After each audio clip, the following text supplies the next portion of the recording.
Welcome to the Red Dirt Agronomy Podcast. My name is Dave Deacon, and thank you for joining us for episode 111. Following a couple of weeks of wildfires in western Oklahoma, we're actually talking about the importance of fire in an ecosystem with Oklahoma State University's John Weir. Before we dive in, take a second and hit the subscribe button on your streaming service, if you would, so you'll always know when the latest Red Dirt Agronomy Podcast drops. If you hear something in this episode that you'd like to learn more about, you will be able to find all of those resources on our website, reddirtagronomy.com.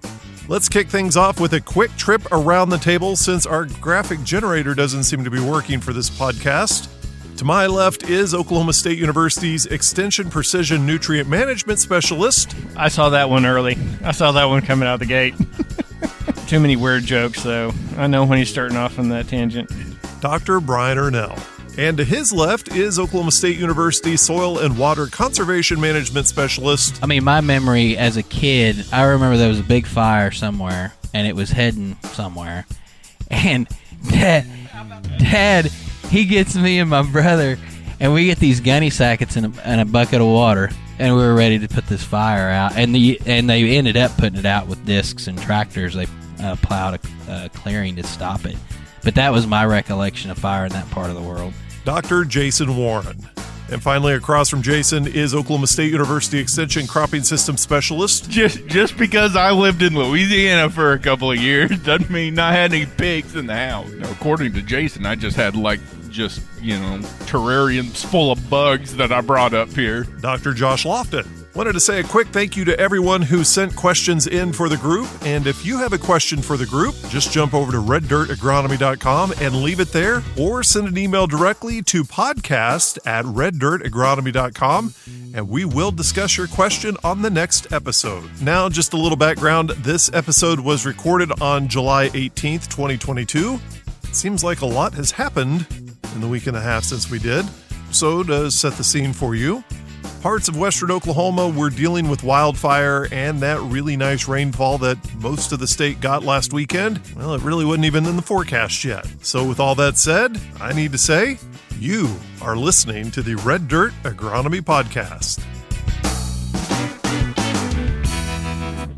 John Weir, you're known for burning things, sometimes on purpose, and you also put them out too. That's great. Have you ever noticed that not only is he the fire guy, but he's also a volunteer fire? Oh, okay. It always goes together, right? Yeah. But you've kind of give us a rundown of what you do for OSU.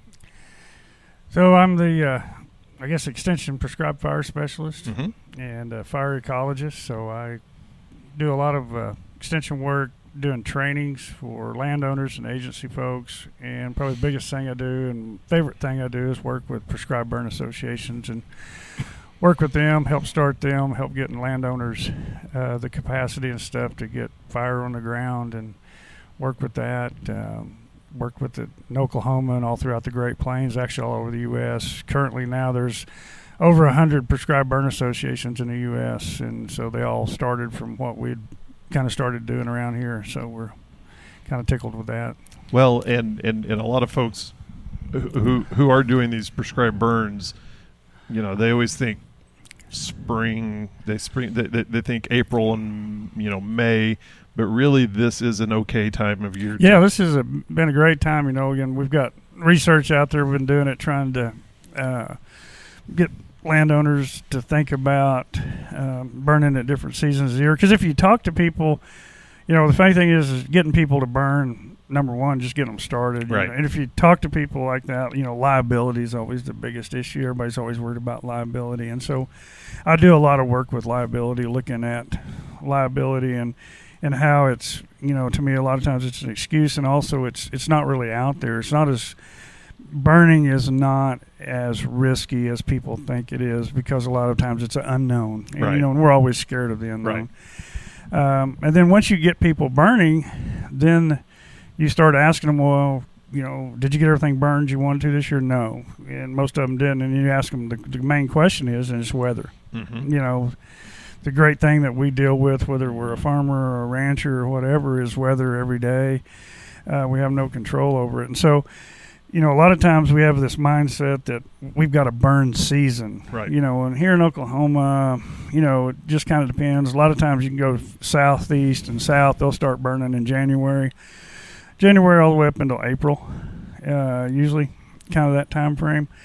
And so that spring, late winter, spring burn season, and so a lot of times people don't get everything burned, and so you start looking at other options within that, because if you don't get everything burned, what it does is it messes with your management plans, Right. because you may have deferred grazing to accumulate fuel for the year before. Now what are you going to do for another year on that same place? Or, you know, you got a lot of different things that's going on. So what about let's burn in different seasons of the year? And so again, showing that growing season burns or burning when things are actively growing and green is a viable and a good time of year to do that.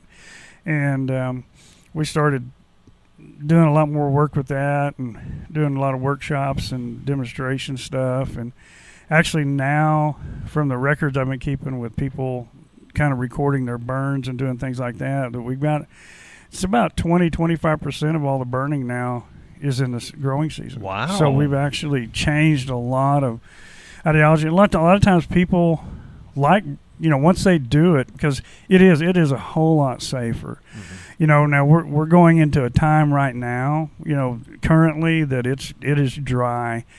We don't have as much green, and so the fire behavior is going to start trending more towards a dormant season type fire because of that.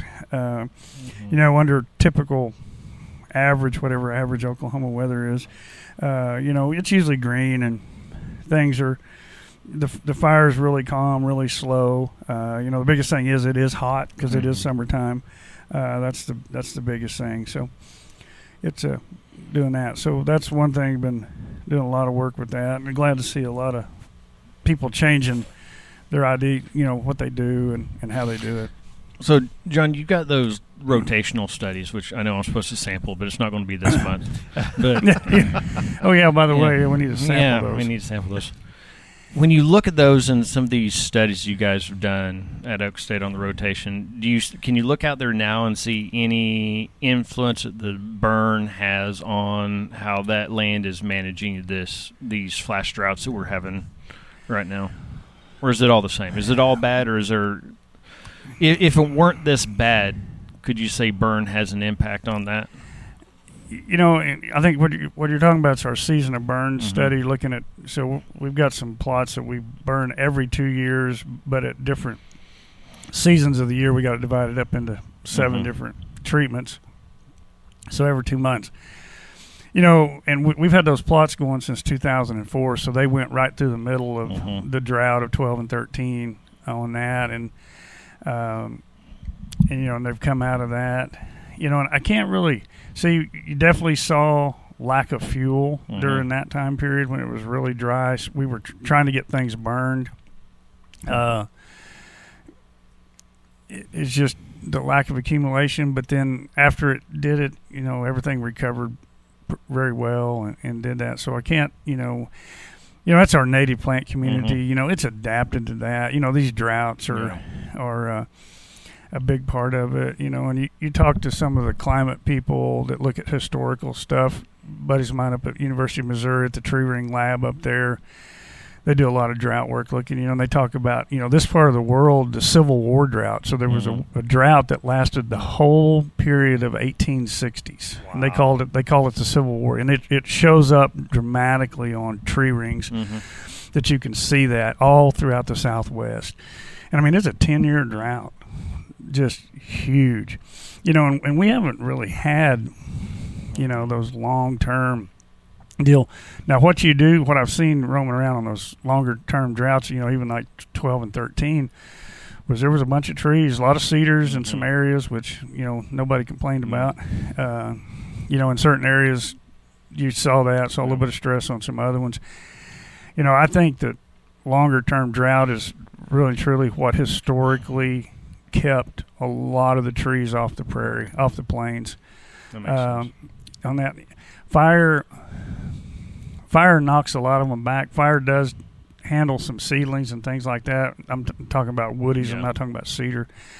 On that, you know, and I think there was more small mammals, you know, jackrabbits, a lot of prairie dogs. You know, they kept all that stuff a lot of that stuff at bay. We don't think about that, but the droughts and the longer term droughts, they really hammer on the woody plants. And then you couple that with some fire, and I think you got the really good double whammy on that. You know, and getting into those dry periods, you know, we can have some pretty good fires that are that can help reclaim and do some things. You know, we just got to prep for them so that we can help. You know, we can contain and control them and stuff before things get really bad and dry.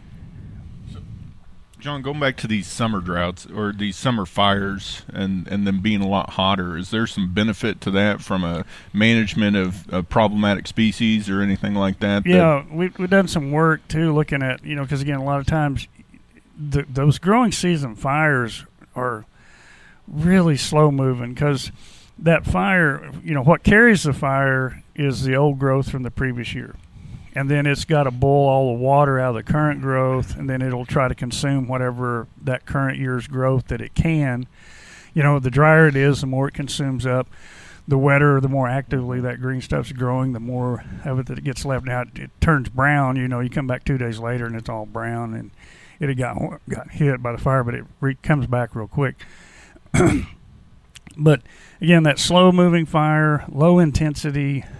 Flame lengths are really short, and so people go, well, does it really kill cedar trees? You know, that's what the biggest majority of people are out there trying to control cedars with fire. And you look at it, and they go, you know, is that fire doing it? So that's what we did. We did a study. We had an area with a lot of cedars in this one area scattered around, and so we did divided it up, had some plots, and did a dormant season. And we went in, you know, measured all the trees before we burned, did leaf moisture on them, and then burned them, then come back in later and measured scorch height and measured mortality and things like that. And our growing season burns were by far had more impact and killed more cedars than that. And what the biggest deal of it is, it's really about ambient air temperature. And so, you know, you kind of think, if you think about it, so the thermal death temperature of most living plants is about 150 degrees. So you get the temperature up over 150, and it depends on moisture content, but you're around 150 degrees, you'll kill most living plants and do that. So if you think about it, in the spring, late winter, spring, when we're burning, if it's 50 degrees outside when you're burning, plus it's been cold at night, and so everything's got a cold core temperature that's cooler, but you got to raise the temperature of that 100 degrees. And if you do that, you know, 100 degrees, and then we're going to knock it back. Well, what if it's in the summer and we're burning and it's 100 degrees outside? Man, all we got to do is raise it 50 degrees and we got it. We're whacking on it, you know, and doing that. And that's what we've seen. We've seen, you know, actually, so just from the average, if I can remember right, from our plot study, you know, we measured, the plots were 30 meters by 30 meter plots, and we lit a head fire, which is a fire that moves with the wind. And so the winds were out of the southwest, so we lit the south side and the west side of the plot and just let it go. And we had everything burnt to the north of where all the plots were at. And so when we measured the amount of time that it took, and so in the dormant season, it took like 90 seconds for the fire to go from the southwest corner of that plot to the northeast corner of that plot. And the average flame height was like 4 foot, and the flame depth, and so that's the active burning fire front. So, you know, how much stuff it's burning was about 3 foot. So, and then in the growing season, that same plot, it took like 7 minutes for it to go from the southwest corner to the northeast corner. Wow. The flame height was 18 inches, and the flame front was 6 inches. So always, you know, example is in the dormant season, you have a box. You have imagine a wall of fire that's 3 foot wide and 4 foot tall, and moving pretty fast. In the growing season, you had something that was 6 inches wide by 18 inches tall, and moving really slow. And so, a lot of times you're going, well, how does that different? Well, part of it is, again, ambient air temperature stuff's already hot out there because it's 100 degrees when we're burning in the summer and 50 degrees when we're burning in the spring. But also, you think about that little box of fire, and it's moving slow, and so it's residual heat, residual burn time, and so it just lasts longer. It may not be near as hot. You know, it's kind of like if the cannibals, you know, invited you for dinner to come eat, and you were dinner, and you had the option to. They said we can cook you at $350 for 30 minutes or $700 for 15. You know, which one you want to do? You know, you're still going to be done. So that's that's kind of the way you look at it. Is it's even though that's slow, sometimes you can't even see the flames because they're down in the grass, and it's like nothing's going on. But then you come back 3 days later, and it's like everything's browned out, and it's like, golly, it did a really good job. That question was like one of them psychological tests. Would you rather be cooked for 700 for 15 minutes or 300 for 15? You just now entered the twilight zone.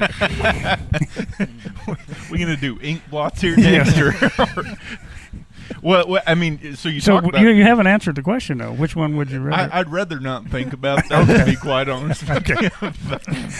But so you talk about cedar. As we get further west, we get other species, like old world blue stem and various things like that. How can fire help with something like that? Man, that's a question that's we keep looking at, and it's all over the place. We've seen some stuff. We've got some work going on right now. Dwayne Elmore has got some stuff out at the Clemmy Research Station out south of Clinton over by Bessie, where we're looking at some old world blue stem, and we come in and did some growing season burns on that, and we saw some really good control for the first couple of, it's only about 2 years now, and so it's the first couple of years it was not hardly any seedlings and stuff doing that. There's been some other studies in Texas and stuff that's kind of found a little bit of similar stuff, and then you have other studies that show no impact. And again, I've looked at just kind of anecdotal stuff that I've been burning around it for years and years, and it's still there. And so it's a tough one. So what's I guess the ecological difference between like a cedar or something like that and something like old world blue stem, to where I don't think at least the science is very argumentative on how good fire is for cedar, but it is on the blue cedar stem. As we talk about, and we're going to, I guess, be specific for what we're talking about. It's eastern red cedar, and we can also talk about ash or blueberry or mountain cedar or juniper, which grows like in the Arbuckle Mountains and throughout limestone stools throughout Texas. Those are non-sprouters. So again, you top kill those, or cut them off with a chainsaw below the lower limb. They're dead. Not like an oak tree where you take a chainsaw and cut an oak tree down, it's gonna sprout. And most other woody plants and trees are sprouters, and they'll come back. Fortunately, eastern red cedar's not one. So it's a totally different animal than like old world blue stem, which again is a grass, and it's a perennial, and it is a sprouter, just like most all of our other grasses that are perennial grasses and stuff, and adapted to fire and heavy grazing, because again, where it come from back in the Middle East and Turkey and those areas where it come from and originated. Not that there was probably a lot of fire, because the grazing was so heavy that it probably didn't carry a fire, but it was adapted to been adapted to some of that. And so again, the main thing that we have seen with fire is the ability, if you use fire like you should, again, burn every 2, 3, 4 years, do good periodic fires through there and maintain that, your native pastures, rangelands will stay pretty much native pastures and rangelands, because they're adapted to fire and they're adapted to that, and you won't see a lot of that influx of invasive species like old world blue stem coming in there. It'll keep it, kind of keep it at bay. Well, for the best part. I know there's a lot of folks out kind of right at that edge of the panhandle that unfortunately they planted a lot of it, for years, and now are either they're in pasture land, they're trying to get something, or they've gone to a non-native forage or back to cropland, and Seemingly like nothing gets that old world blue stem out of fields once it gets you established. You go to Texas, and it is all, they planted a lot of it down there. A lot of it I've seen where most of it spreads, and where it does is anywhere you disturb it. Mm-hmm. And it likes disturbance. The other thing it does like is mowing. Whenever you mow other grasses and stuff down, it gives it ability to the seed to come in and to germinate, and then it's a very vigorous competitor. There is a little bit of a allelopathy and some shading and stuff that goes in with it. It's a highly competitive plant once it gets going. That's always the issue. And unfortunately we've got it, and we're not ever going to get rid of it. It's it's here to stay, but a lot of it we can keep it at bay. A lot of times keeping disturbances down and keeping the natural disturbances such as fire in that system will help, at least maintain or keep it at bay in those areas where it's not already established. That's always if y'all aren't going to come in, I'm going to keep picking. No, you can go. You just keep on, Josh. Yeah, I had kind of looking back as you were talking about the fire associations. What's the best thing that's happened in the last 20 years? I mean, if you look back to when you first started doing this a little over 20 years ago, right? What's the biggest change in the mentality? Why do you now have more burn associations? What was it? Is there one thing, or was it just momentum? I think both, but probably the biggest thing that I think I've seen is, again, cedar is the number one reason. That's what joins us all together out there in the rangelands and stuff. Is everybody's got that issue, but I think cedar has probably been that, and a lot of it is where landowners are kind of at their end of their rope. And we've got to figure out what we got to do, and you look at it, and mechanical costs way too much, or it's expensive. It's not way too much. It's just expensive to do.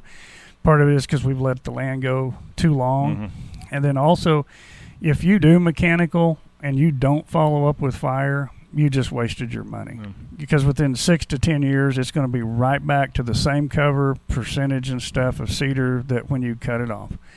And so you've got to do something. And so that's probably been the biggest cedar's probably been the biggest poster child of getting things going and bringing people together and saying, we've got to do something with this. So have you seen, as we see some societal shifts lately, we have the regenerative ag movement, we have a lot of the smallholder, we have the grass-fed beef, these smaller. Are you seeing more interest from smaller shareholders about fire? If I'm doing a grass-fed beef place, I would think, if I've got limited acres, that maybe I'm thinking about fire. I don't know.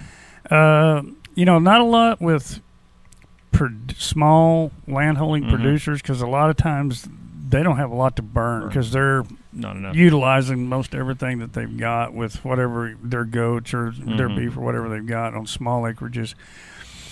What we're really seeing is a really big interest from the recreational landowners, because again, which is huge throughout the state. We're land holding ownership is changing drastically, and it's not only in Oklahoma; it's everywhere.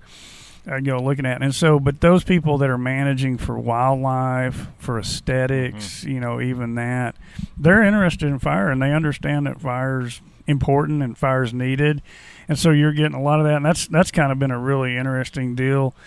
If you look back 20 years ago, 60% of the people that were burning for livestock production. Wildlife was secondary. Some of them, had interest in wildlife, and they would say, yeah, wildlife, we're burning some for wildlife. Now, asking them whenever they list, why they're burning and stuff, livestock and wildlife are neck and neck. They just go back and forth every year on which one's number one. It's so that's become a huge thing. And you look at a lot of the membership, like some of the local burn associations and stuff, you're getting a lot more. You can call them smaller landowners. They own a quarter, half section, whatever, and it was purchased for recreational reasons and things like that.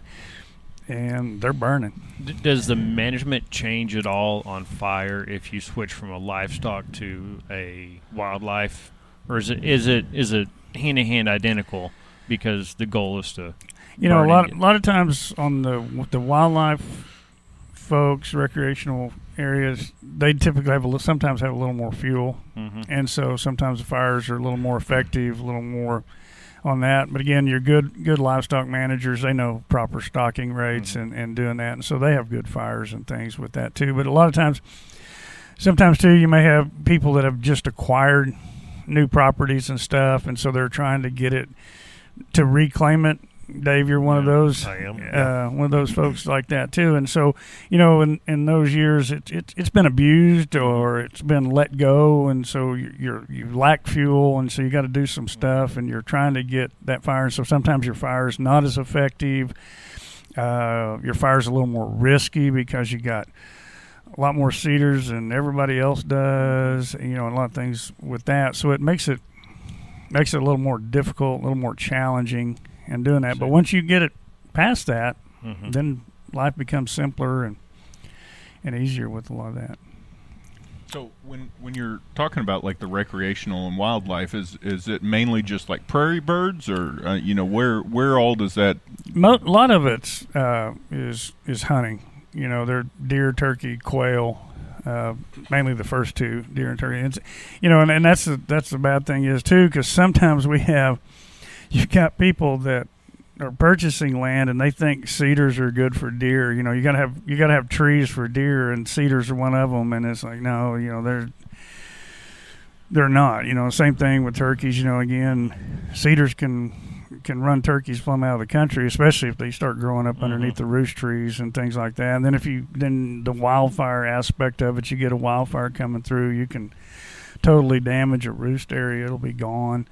With fire, with all that cedars growing up underneath that, and so that's always a big thing. So most of them are looking at the recreation part of it for hunting and stuff. But there is some, again, visit with quite a few people that they're wanting the beauty of it and the aesthetics of what's going on, and some people have that idea of what they want, and others, they're not sure. They think the way it is good, and that's kind of difficult.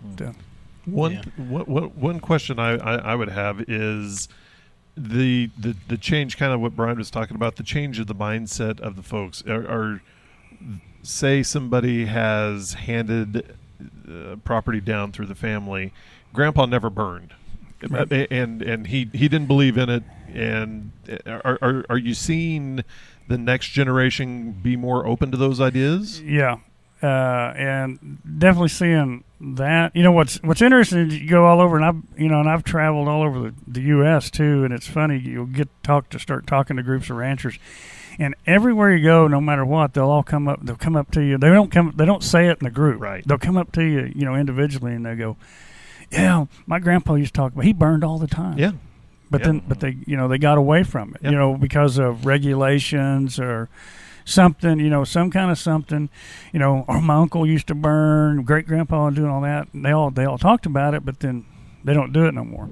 And so, you're trying to change a mindset of a generation. Sometimes that newer generation, they're still warring with the older generation because that older generation has that fear of fire and that fire's bad. We don't want it.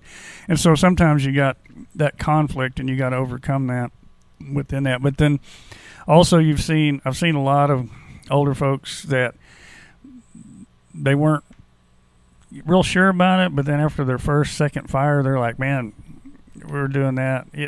One of the funniest things, I was working with a group of folks in Nebraska, and this older rancher, he was laughing. He goes, I hate cedars. He said, but you know what? He said, growing up, he said, I used to haul water on a horse to cedar seedlings that we had planted to make sure they grew. Oh. And he said, now I'm burning them. Yeah. The same ones I used to haul water with on a horse. Oh, yeah. To make sure they survived. Well, one of my now neighbors, they she was an older lady. She never burned because back in the 40s, one of the fires got away. And so she was deathly afraid of fires, which is kind of the opposite of what she should be thinking. Right. I mean, to prevent the big fire, you got to have the little fires. Yeah. And that's something we're kind of seeing across Oklahoma right now, is all the recent wildfires out in western Oklahoma. They may or may not have been easier managed had there been the controlled burns and the prescribed burns. Oh, they definitely would have, and that's a big issue. And you look more and more about people. One of the reasons they're burning and educating that is wildfire control, along with their other goals and management. Of what their fire is, and that's a big part of it. To look at that, and because again, if you think about it, a fire with a bunch of cedars in it compared to a fire just on straight grass, which one would you rather be Right. around Right. and doing that? And also going back to just what you said, people's perception of fire, it's always what the news, the media, again, they're out there, they don't never come to anybody's prescribed fire. Right. And that's the thing that That's true. you try to get out there is, in the last, from the data pulled up, in the last 12 years in Oklahoma, we're averaging burning on wildfires between 300 and 500,000 acres a year in Oklahoma on wildfires, which has gone up. Yeah. That's higher than probably the 20-year average of it.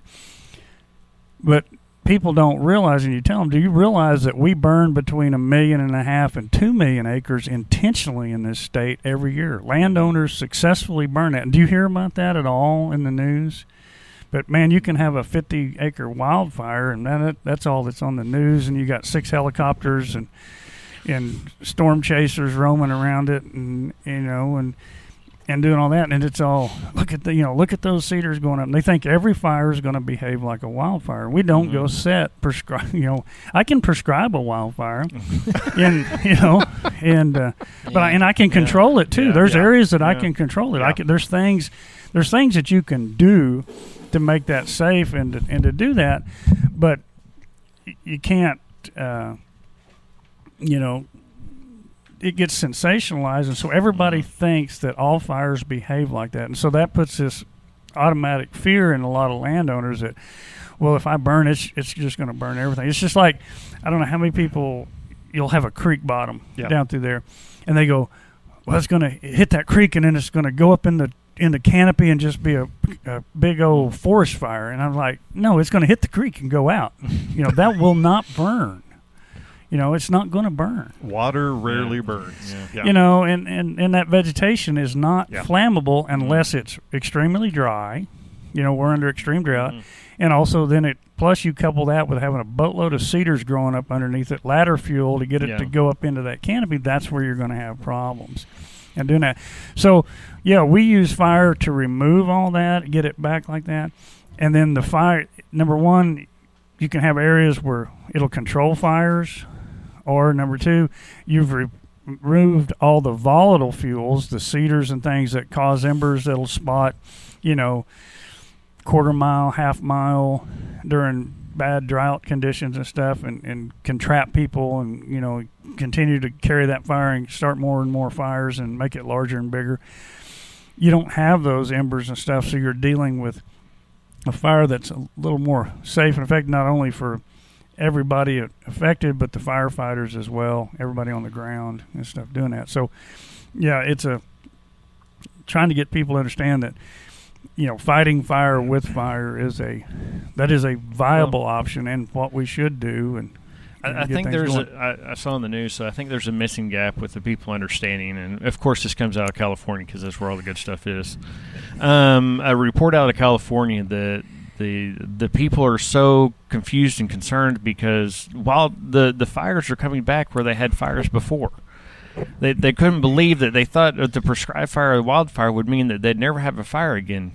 And You know, it's like what you're going. It's like the next fire is easier controlled. You're able to control it. Yep. But fire doesn't mean it won't come back. In fact, a good fire will make more fuel for the next fire. That's exactly right. You know, and that's, you know, even especially in a rangeland prairie setting, you remove a huge amount of cedar that has been, you know, possibly reduced forage production by over half of that given area. Now it's back to 100% fine fuel, which is way more flammable, but it's not creating those big tall flames. We're not crowning trees out and spotting things like that. Yeah, it can become more flammable, but it's easier to deal with under kind of conditions because it don't have all those volatile fuels and things that are out there. And you don't. It's all about fire return interval, and so fire return intervals. You look at historic. You know, again, Native Americans were the biggest. You know, they were the fire setters and that because they're humans. You know, humans have and they do to this day. We will manage the land we live and work on, make it easier. Again, they burned travel corridors, so it made it simpler. You know, do you want to go walk through a cedar forest, or would you rather go walk through a nice grassland, especially one that you could see, so the neighboring tribes didn't jump you and take everything you had or possibly kill you? You know, that kind of stuff. So we burnt travel corridors. You know, again, we burned for the reasons a lot of times we think we drove game with fire. You attract game with fire. You know, we were talking grasshoppers. That's one of the things that Native Americans used to burn through areas that had a lot of grasshoppers. Then you go in and collect them after the fire, and they're already cooked. And man, you got a microwave dinner right there. You know, so toasty snacks, little snacks. You know, and again, also for the certain plants and stuff, they knew the times of year to burn and things like that. So that was a big part of it. So fire has always been an important role in humans in our existence and stuff. Again, but we've taken it out in the last couple of centuries throughout, you know, the U.S. where it was really used, you know, before European man settled over. Jason, you look like you've been pondering the great question, and I don't know. I don't know. You're just taking it all in. Yeah, I'm just soaking it up. Okay. Yeah. Now, Jason, you grew up in Northwest Oklahoma. Yeah. What was there much prescribed burning? Much using? I mean, I'm sure there's some guys do it. Dad never did. He still didn't do it. He had a fire a couple years ago that ripped through a quarter that was covered in trees, and it cleaned it up pretty good. But he's still not gonna. I mean, but he's he's getting pretty long in the tooth to be running around putting out fires. But, I mean, my memory as a kid, I remember there was a big fire somewhere, and it was heading somewhere. And Dad, he gets me and my brother, and we get these gunny sackets and a bucket of water, and we were ready to put this fire out. And they ended up putting it out with discs and tractors. They plowed a clearing to stop it. But that was my recollection of fire in that part of the world.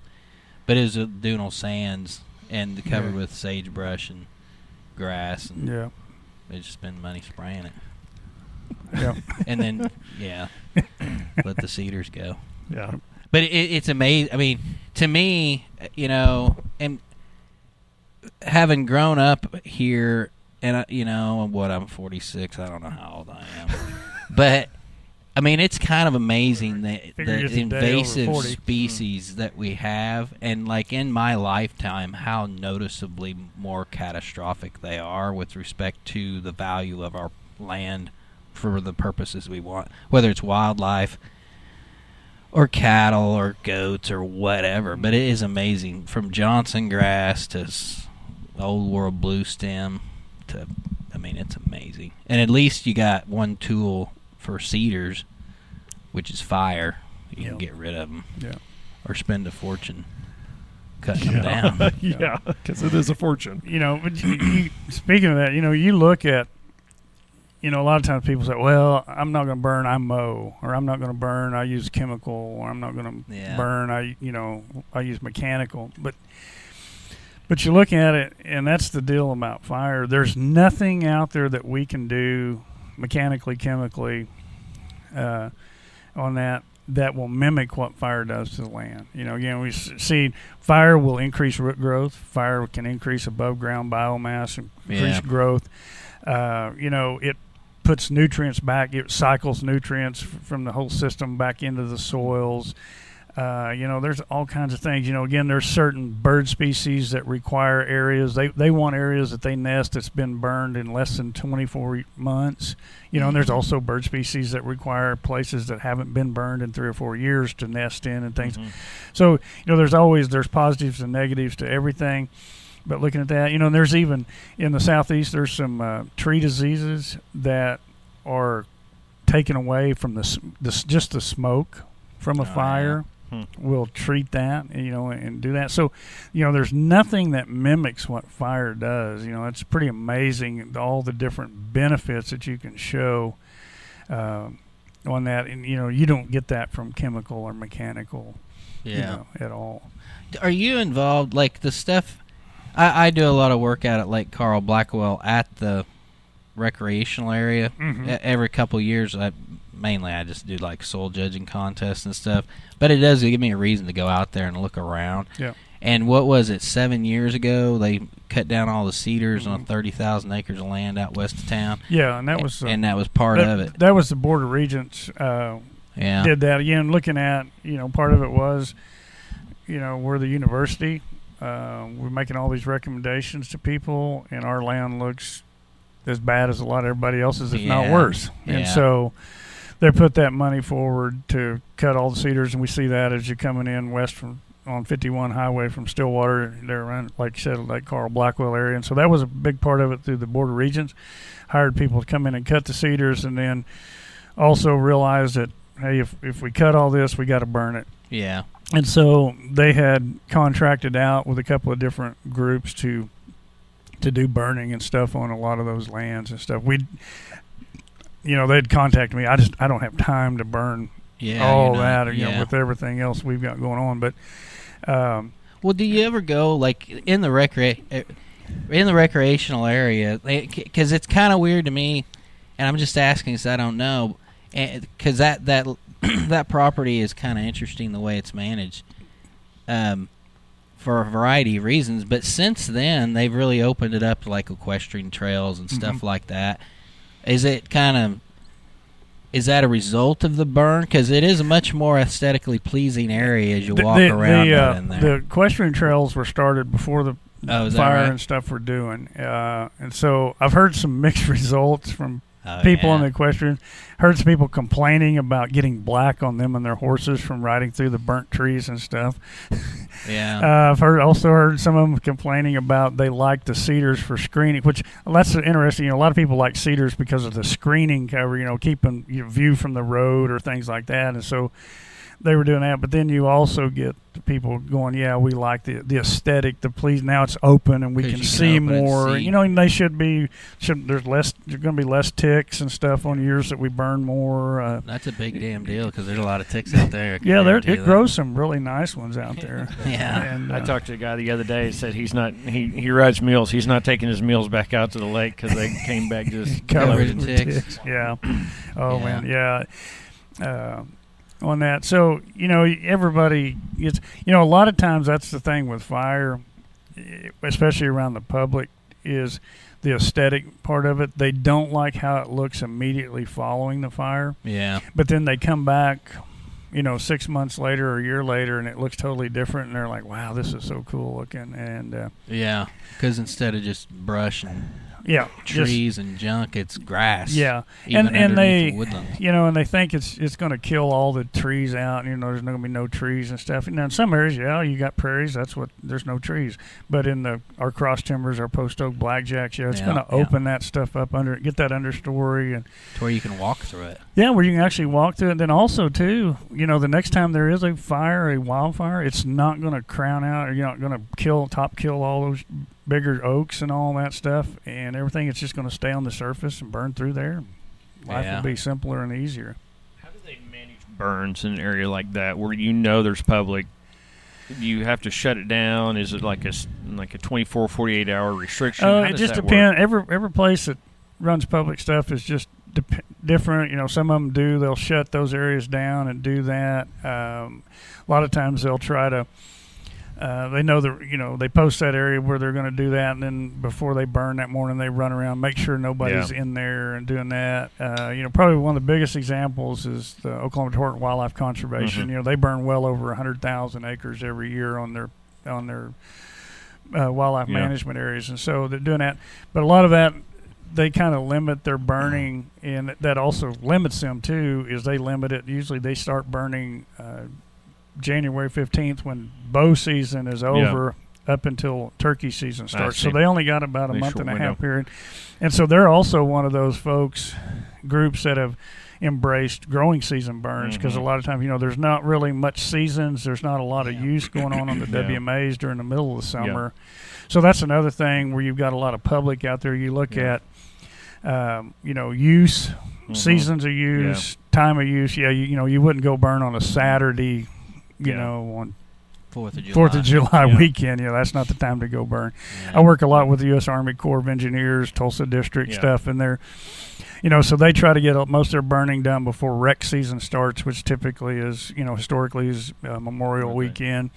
So they're trying to get a lot of that done. They have kind of tried to do a little bit of growing season burns as late summer shows up and they get less rec use, or they got areas that doing that. So, I thought about liability in the past, like that's neighbors, but you get to public use and that liability factor just takes a whole new level of. Yeah, there's a lot of different things in there. Somebody just wandering out there with their horse or their puppy dog. But, you've even had some private, private landowners, again, as some of the people lease their property out, so you've got leasees. So now you got to think about is make sure the leasee's not out there roaming around. Also, a lot of leasees have deer blinds, feeders. You got to make sure, hey, we don't want to burn those up. So you got to communicate with those folks and do some things like that. So, One thing a lot of folks don't think about is how fast a cedar tree does go up whenever, if it's not in a managed situation. Say you walk up with that torch right over there, you ignite that cedar tree. It's right back over there if you want to try one. It depends. So now John's a good agronomist. That's right. So if it's like now, we're going to start seeing the cedars go up, because I'll tell a lot of people I use cedars as a fire break. Oh, really? Yeah, because it's all about leaf moisture. Moisture content. Again, it's an active growing plant, and it's all about leaf moisture. So the more leaf moisture it has, the less flammable it is, even though it does have flammable oils and, in its makeup. So its chemical makeup is flammable, but it's still got water in it. And the more water it has in it, the less flammable it is, the less water content. That's when you start to see that stuff just really crank and go up. Well, and I've talked with you about the brush piles I created. I've pushed over about 25, 26 acres of cedars with the bulldozer, made 3, 4, 5, 6, 7, 8 large brush piles. Yep. And my question for you then was, is it better to have 11 little ones or less larger ones? And you said the larger ones. So I made those piles. I burned them. I'm curious if had I have done that in the summer, much to what you just said, if the brush piles would have gone up as fast because of the moisture content. Probably not, because again, now you pushed them over, so now you're dealing with a dead plant. Right. And so the cedars dry down pretty rapidly. Yeah. I know, talking with people that deal with looking at the lumber side of it, they said, within 30 days, man, you can get the moisture out of a board cedar. It's pretty quick. So, and that's what you see doing that. And again, that's the best time of, May, late April, May, and June is the best time to burn brush piles. I think that's what I told you, and you did that. And it makes it safer to do that. Because everything's green and actively growing, and also a little more moisture out there in the world usually at that time of year, and so it makes it a little bit safer. And so, just letting that stuff dry down a couple of weeks after you cut it or push it over, it changes its whole makeup and it's a lot more flammable. And with that, you did say wait until June, July to go ahead and do those brush pile burns, and I did, and like you said, I didn't have to worry about the fire getting away as fast if it did take off, but I was one of the only folks burning. Everybody else was burning in April, and you'd see all these big, clouds of smoke. But I didn't have to worry about if it did get away. The fire department's going to go somewhere else. No, they're going to come help me. Yeah. And we had plenty of water. A buddy of mine would actually burn the same day, and his got away. So we took our little makeshift fire rig and went over and put out his stuff. Mm-hmm. But we went through all the, thinking through everything that we could have. If anything happened, we were prepared for it, and we burned 2 the first night, and then the remaining 6 the next day, and it worked out. Now I'm still pushing them into the holes and filling them over, but that's just part of the process. It worked out. Yep, we're very good.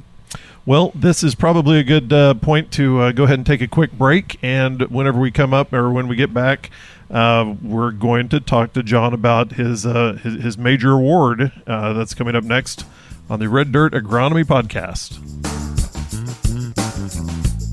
While the doctors take a quick break, I want to remind you that you can head over to reddirtagronomy.com to find many of the resources that John mentioned in the first half of the episode, along with a place where you can send questions to the group. If you're more of an emailer, just go ahead and drop a note to podcast@reddirtagronomy.com or message us a tweet if that's the correct vernacular. Our handle is reddirtag on Twitter. Now let's jump back into the podcast with some pretty cool news about how Mr. Weir goes to Washington. Kinda. Well, regardless, you're listening to the Red Dirt Agronomy Podcast. No, I guess I was recently selected for the Wildfire Mitigation and Prevention Commission, which was set forth to make recommendations for Congress on that. There's 11 members from federal agencies and then 18 members from non-federal groups that were selected out of 500 people. And so I'm representing Prescribed Fire on the commission. And so we've got a first phone call this week, and then we're going to first meeting in person here in a couple of weeks in Salt Lake City to start with that. And so the commission is tasked with looking at wildfire prevention, protection, and mitigation on wildfire, what we can do, and plus there's supposed to be a lot of money to go along with that to help try to get some things going, because again, all the wildfires, especially out west, what's going on. So are the members on this commission, are they primarily from a certain part of the country? Unfortunately, yeah, a lot of them are from the West. There's only about 3 of us that are from essentially the 100th Meridian East, on that. There's an insurance guy from Texas, somebody from Massachusetts, and myself pretty much. But the rest of everybody is pretty much heavily affected West, and that's, again, there's been, the West gets a lot of the publicity and stuff from the wildfires in the last few years, but again, we still have wildfires everywhere else. A couple of years ago, the ones in Oklahoma were the biggest wildfires in the country, and stuff. So you're the only one with the Prescribed Fire background, or you're just not from that really. group? I'm representing Prescribed Fire. Merrick Smith from the Nature Conservancy, he's the fire director for all of the Nature Conservancy. He is representing NGOs. Okay. But he has a prescribed fire background on that. So there's also 18 alternate people for each, so one for each category. So there's another alternate. They're a non-voting member on the commission. So what's the makeup? So you've said there's insurance, there's state foresters, wildfire suppression folks, like I said, insurance, NGO representation, some tribal representation, bunch of different kind of all the makeups. It's put together by USDA, Department of Interior, and FEMA are the three agencies in charge overseeing it. So I've always heard whenever you ride on Air Force One, now tell me if this is true, but you get to keep the peanuts and they give you a little wings badge. I'll find out. Okay, for you. please do, because I think that's going to be awesome. If you get an extra bag of presidential peanuts, I would like some. You get the same thing as if you're flying on Delta Airlines. Is that right? Well, yeah. I mean, it's like I think it is. I thought it was more like Allegiant.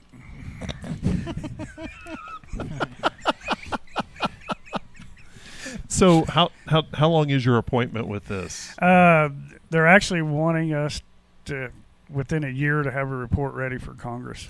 So on that, so it's going to be. They want a quick turnaround. They don't want it to dwell on it very long. So it's kind of come to the forefront. I mean, just if it happens in California, it gets headlines. But if it happens in Oklahoma or Colorado or New Mexico, we just deal with it and we find out the right ways. We don't. It don't make as much. Makes as much news as it does elsewhere. Europe's being hammered by wildfires. I've been noticing that. Yeah, and the thing's always different. We're in this. When we're dry, here with the with La Nina.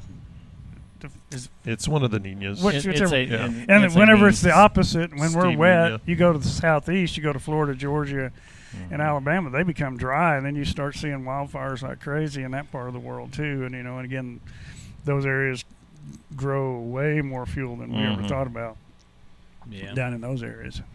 So, because they'll have prescribed fires down in Florida. They're all big over, time. right? Yeah, they're big time burn. Georgia, Florida, Kansas, and Oklahoma are the top 4 states for prescribed fire. Really? All 4 of those states burn well over 1 million acres a year. Wow. With prescribed fire. And the states out west don't?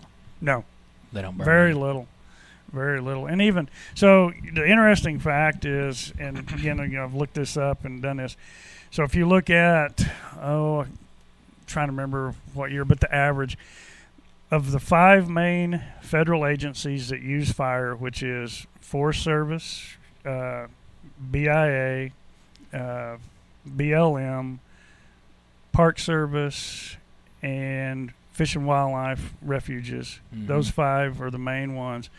They typically burn about 1.8 million acres, 1.6 to 1.8 million acres a year in all 50 states with all 5 agencies.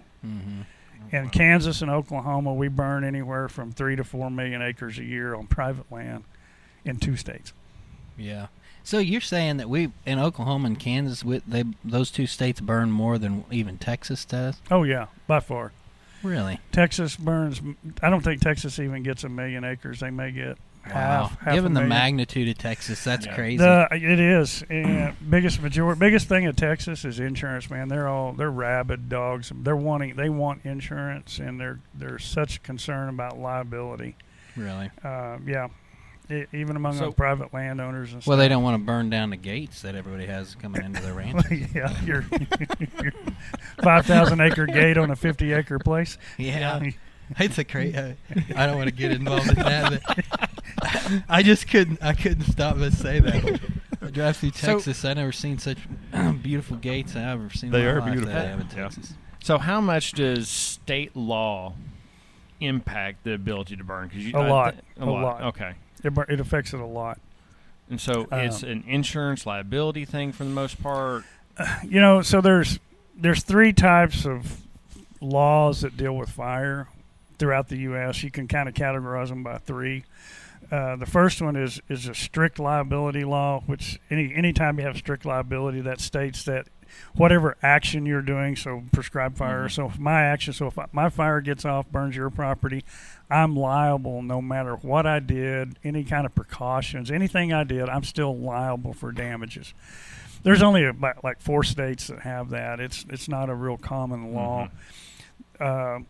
limited liability is what most states have. There's about 30 something that have this kind of law, and that shows that there's a little bit of limitation on the liability. So if you follow certain guidelines or you do certain things, your liability is limited, and so they have to prove that you were negligent within that. And then the trend where a lot of them are going, there's Florida was the first state that had this. This was enacted in 1990, the Prescribed Fire Act, and what it stated was that as long as if a burner is certified, so they have a certification, you have to go to a week-long course and you become a certified burner, and then you have to submit a fire plan to the Division of Forestry. You get approval, permit to burn, and you follow that and your fire gets out. You are not liable for any damages either from the fire or smoke unless they can prove gross negligence. And so gross negligence is a legal term that really doesn't have a definition other than it's the care that even a careless person would take. Wow. So essentially what gross negligence means is you intentionally set that fire to burn. They got to prove that you intentionally set the fire to burn my neighbor out, which that's very difficult to do. And so Florida was the first one to enact that. Georgia has it, Alabama, North Carolina, South Carolina, Mississippi, Pennsylvania just passed it a couple of years ago, and all of them have a little bit of variation. I can't remember. The Carolinas, one of the states has you're not liable for damages if the fire gets on the neighbor's property, but you're liable for smoke damages. The other one, you're not liable for damages from smoke, but you're liable for damages from the fire burning something up. So everything's different. But what's really interesting is even though the Florida law is probably the best law there is. You go down there and talk to their landowners, the number one reason they won't burn is liability. It's like, you live in, and I talked to them, I said, you live in the state with the best law? And it's like, at first they were like, well, it hadn't been proven in court. Well, since then, there's been 2 court cases, and it's been upheld really well. I mean, it's upheld to the T on both of those court cases. And so it's been a good one. But laws and that fear of liability is very, like I said, and you go to Texas, and it's really interesting in Texas, you start talking, they want insurance, and it's hard to get standalone liability insurance. Now, most farm and ranch liability policies that most landowners have will cover damages from fire, and so that's what, we talk to people on doing that. So like Farm Bureau, American Farmer and Ranchers, in Nebraska, I know Farmers Insurance or State Farm is huge up there, and I've actually listened to their insurance people talk, and they're like, oh yeah, we got you covered, and don't worry about it, kind of deal. And so that's been a really good deal. But on that, a lot of the folks want a standalone policy, and what's interesting, and so I've looked at that, and to me, a lot of that's just an excuse. It's just an excuse to burn, because about 5 years ago now, we worked with a company and we developed a standalone prescribed fire insurance. And it was very affordable and all that. Got it out there, and then after a year, they dropped the coverage. And the reason they dropped the coverage was they couldn't sell enough policies. It wasn't because they paid out or they had claims and all this stuff. None of that. So is Texas a limited liability? Or no, Texas has Texas tried to pass the law that Florida did, but it didn't end up that way. But they do have a certified burner program, but it doesn't give the landowner any limited liability for burning their property, which is shouldn't be that way. You should be able, if you're going to have to be certified or go through something, you should be able to receive some kind of benefit for that certification. So like Oklahoma and Kansas, there is no certification. There really is not any kind of permitting. And in Oklahoma, if you live in eastern Oklahoma, east of essentially 75 highway, Division of Forestry is in charge of all fire stuff. And so you have to contact the Division of Forestry in eastern Oklahoma, in those parts of those 15 counties in eastern Oklahoma. The rest of the state, we don't have any kind of permitting or permission. Main thing it says is let your neighbors know you're burning, contact the local fire department. That's all just common courtesy and common sense that you should do it, and then, maintain your fire. And so that makes that. We do, as long as you do all those steps and keep your fire in, we do have a little bit of limitation, so we're actually only liable for actual damages, what the law states, as long as you're following those guidelines. What value then, and I know the answer, so I'm teeing this up for you, the value of the burn associations, what value does establishing and having an established burn association bring to a community? So what it brings to the community and the landowners in general, so it brings equipment, it brings labor and manpower, because again, as we all know, nobody's coming back home, and so there's limited help back on the farm. The average age is going up every year, so that everybody's older. So it gives that. And then probably the biggest thing is it manages that risk or that liability is a big part of it, because so you've got neighbors helping neighbors, and so where you can get neighbors to start finally talking to each other about fire. So, again, with Oklahoma, how we're set up with almost roads every section a lot of times, but you may have 4 owners on 4 quarters of that section. You get with all 4 owners and say, hey, we want to burn. They say, yeah, so now we can just go ring out that whole section. We don't have to worry about the fire getting on Jason's place or Josh's place. Josh and Jason are out there helping us, so we'll just burn the whole section and do that. And so that reduces that liability tremendously, so it's a big deal. And then as you go on even further into the community, then it goes back to that wildfire protection for the entire community. Again, we're reducing cedar, and you can even take it to the point of, the more cedar we reduce, allergies, asthma kind of issues, water quality, water quantity stuff. There's a whole bunch of things that we can take into the community level and even statewide level, as it continues to grow and get bigger. So is there any sort of regulation? I assume there's not, but on liability for building great fuel loads and not managing them, and a wildfire hitting, and you essentially, because you have a tremendous amount of fuel load, have just exacerbated a wildfire. We don't have that in Oklahoma. I do know Florida does that. Oh, okay. Florida has that law because they have so many absentee landowners, that have bought retirement places and things like that, and so they allow them to grow up. They don't manage them, and so what they do is they have crews that will come in, and if they people don't manage it and it becomes it's deemed a fire hazard, a wildfire hazard, they'll go in and they'll log it, burn it, do whatever they need to do, and then they take the money that it costs to do all that management out of what they sell. If they don't recover enough, then they add it to the tax roll on that. So. And I assume, talking about regulation, just a lot of these that you're talking about kind of rolls over into cropland burning too, or has it got a separate kind of jurisdiction of regulation? No, it typically, what you'll typically see in a lot of states is you'll see laws and rules for open burning, and then agricultural burning is separated. And agricultural burning typically is all cropland, rangeland, forest land, any agricultural production land on how to burn, and they'll have a little bit of different on that. So like here in Oklahoma, the only thing that really states anything different is the Clean Air Act. So we have some laws regulating smoke, and DEQ's in charge of that here in Oklahoma. And it states in there that actually it states in the open burning part of it, it says burning should not commence until 3 hours after sunrise, and no fuel should be added to the fire 3 hours before sunset.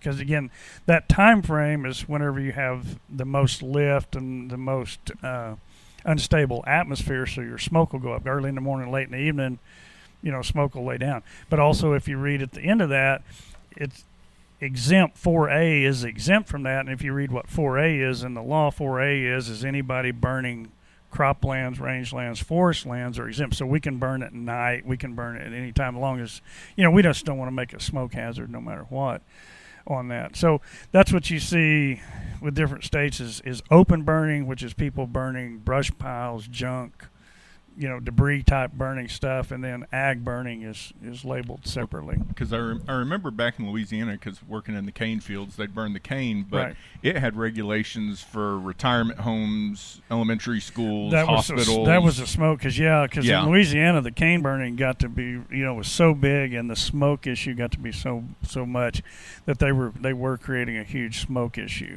So would that then transfer to rangeland burning? I would assume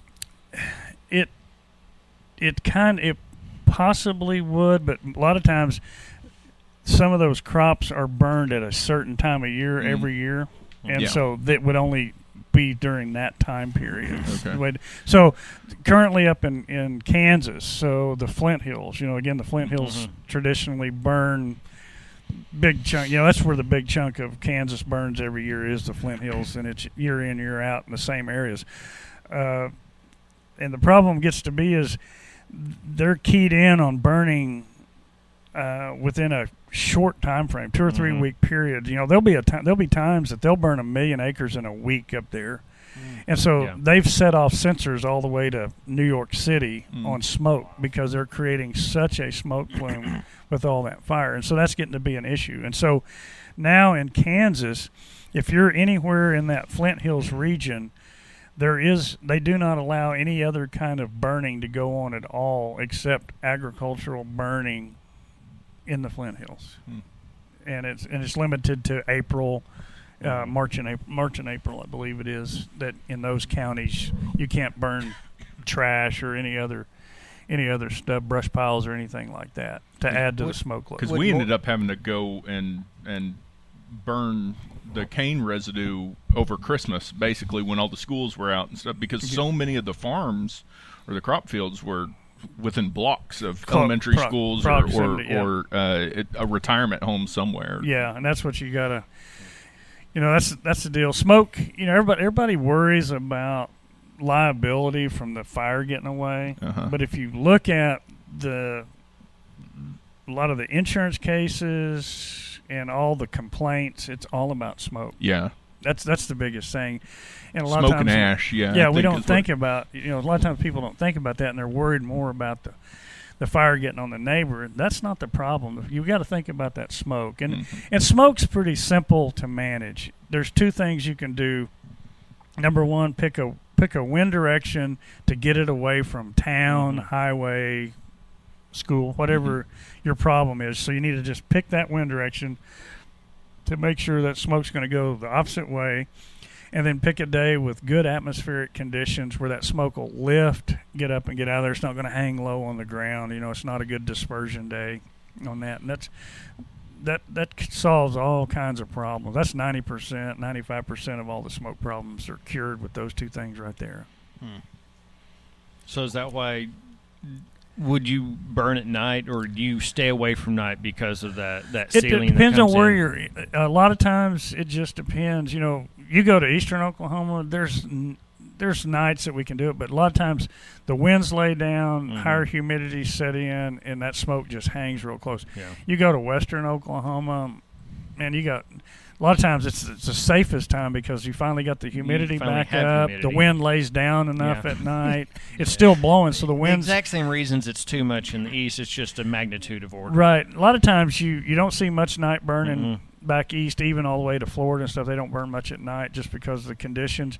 Whereas you go from here west, you start to see more of it. When I worked in Texas, we burned a lot at night. Part of the biggest reasons were getting the humidity up to where it was safer to conduct at night. So we let a lot of stuff off at midnight and worked all from midnight till daylight burning, and because it was just safer and easier to do.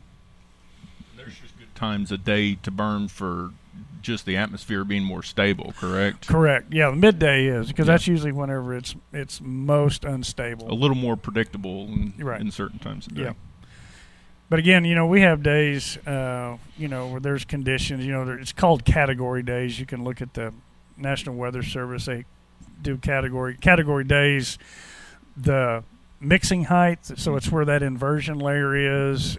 It's measured in meters height, and then the winds aloft meters per second. You multiply those two together, and it gives you a number, and it's divided up into 5 category days, with one being, that's like a foggy day, or a day where everything's just going to hang on the ground, to a 5, which is like days where we get big thunderstorms developed. There's no cap up there. Those thunderstorms punch up and just roll up, and that's what your smoke will do on that. But so like category 3 through 5 days, and also the OK Fire on the mesonet has a smoke dispersion model that it's a different model, but it's a really good, and it'll also forecast smoke dispersion.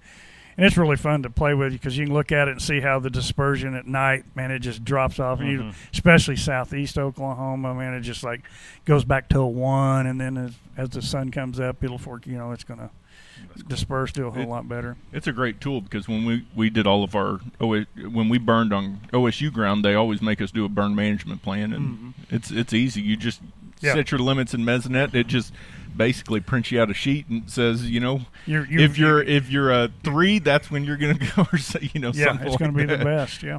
Well, and I even used that whenever I did my brush piles. For about 2 weeks leading up to it, I mean, every day I was looking at the 48-hour forecast and trying to find the right day to do it. And that's what you got to do. Even a lot of times people don't even think about brush piles. Piles is, you need to think. You need to call the fire department. Let them know you're burning. Let your neighbors know you're burning. Sheriff's You need to be Department, looking at the weather.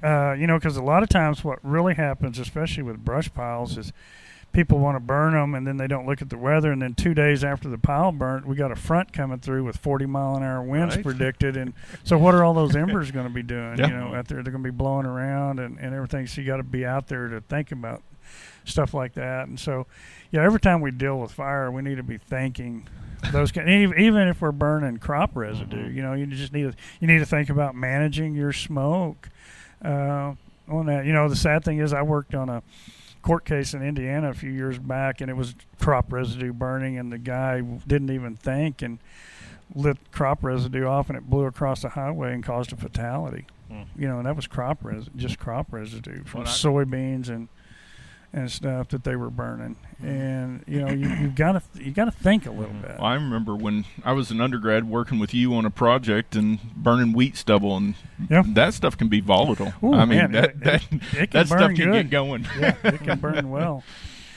So actually, your academic path before you went into plant soil sciences was NREM, wasn't it? Oh, John Weers yelled at me in the field on a fire more than one occasion. So I remember spending dang near a whole night with him. A fire got away and burned over a county road, and we were sitting there, and it got up into a downed pile of trees, and we were all there. So we had about 4 or 5 grad students, and Hickman had gone home already, of course, but but it was John, about 4 or 5 grad students. Has she ever been on a fire? Well, she did, but then when it got away, she left. And about 2 or 3 of us undergraduates, and I remember one of the graduate students said, "John, this is basically a 2-man job. Can we go home?" And he goes, "When the last ember goes out, you can go to bed." Yep. And we were out there till about 4 o'clock in the morning waiting for every ember to go out. Sometimes you got to do that. So Well, and in my fire, I went back, 2 weeks later, and I still had smoldering logs and such. Yeah. So I mean, it really does stick around. Yeah. Yeah. Yeah. I remember buddies of mine. They went on a visit a rancher down in North Texas, and they had burned bush piles, and it was I think they knew it was 128 days later, and there was still smoke coming out. Wow. That's kind of that's a long stretch, but still week, 2 weeks, even a month is nothing. That's typical. Yeah. You've got to be thinking about that. And that's a big problem where a lot of times people go, "Oh, we're going to burn brush piles when it snows on the ground in the winter." Again, how long does snow last in Oklahoma? 24 hours if we're lucky, or unlucky, whichever one you want to call it. And then it melts away, and then you're dealing with all the grass is 1 hour fuels. It takes 1 hour for that stuff to dry out after the snow melts. And so you went and burned your brush piles when there's snow on the ground. Yeah, it was safe at that time to do that. but now it's not. You know, and if you look at a lot of the fire calls from all the local fire departments, there's a lot of fire calls take place on Monday morning. Yeah. Or Monday afternoon, when people burn brush piles over the weekend because they're bored in the winter, and then they go to work and the wind picks up on Monday and off to the races it goes. Thank you for listening in on this conversation of the Red Dirt Agronomy Podcast. And if you would like to join the next conversation, send us an email, podcast@reddirtagronomy.com, or send us a tweet. Our handle is reddirtag. And of course, we'd like to say thank you to John Weir for joining us on this podcast today. To find out more about him or any of our guests, along with any of the resources that they have talked about on this or any previous podcast, visit reddirtagronomy.com. There you'll find show notes, and you can listen to past episodes too. For Dr. Josh Lofton, for Dr. Jason Warren, and Dr. Brian Arnell, I am Dave Deacon, and we all want to thank you for listening. The proceeding is a copyrighted recording of Agnow Media, LLC, 2022. And yes, all rights are reserved.